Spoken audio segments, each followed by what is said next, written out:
tout véritable enfant de Dieu est amené dans l'école de Christ, sous la main du Saint-Esprit, l'esprit de l'onction.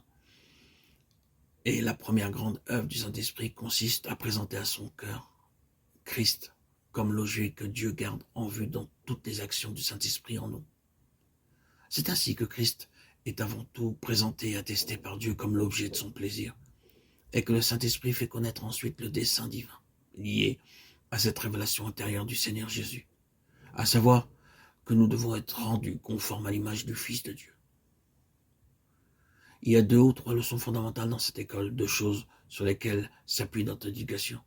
Le Saint-Esprit, premièrement, prend la peine de faire connaître par l'expérience à tous ceux qui sont sous cette discipline, car telle est la signification d'un disciple, de la faire connaître de manière intérieure, dans leur propre cœur, la nature entièrement autre de Christ, entièrement autre de la leur.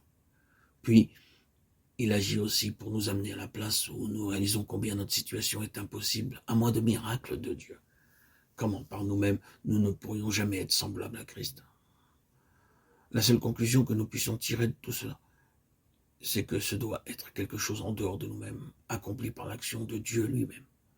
Or, tout cela n'est que préliminaire dans l'école de Christ, bien que cette éducation préliminaire nous semble se continuer jusqu'à la fin de nos jours.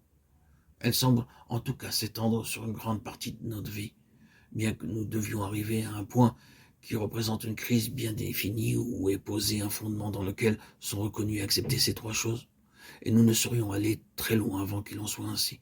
La personne qui commence réellement à avancer, c'est celle qui a traversé sa crise finale de désespoir d'elle-même et qui en est arrivée à voir tout à fait clairement, par l'illumination du Saint-Esprit, que ce n'est plus moi, mais Christ.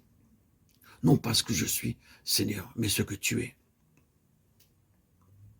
C'est cela, et cela seul, qui peut être le vrai repos de mon âme.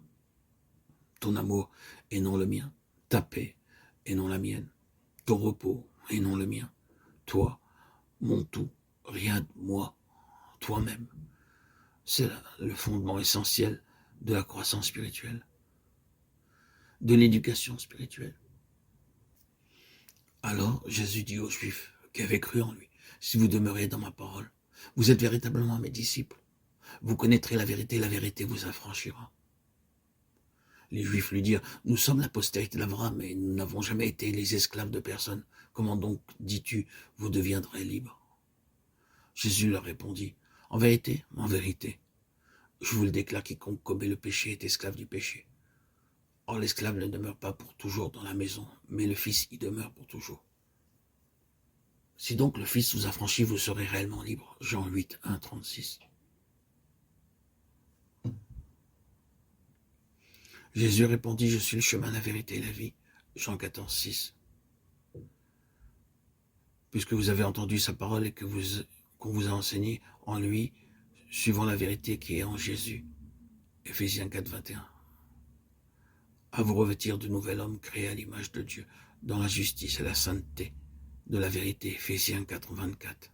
Voici ce que dit le saint, le véritable. Apocalypse 3, 7.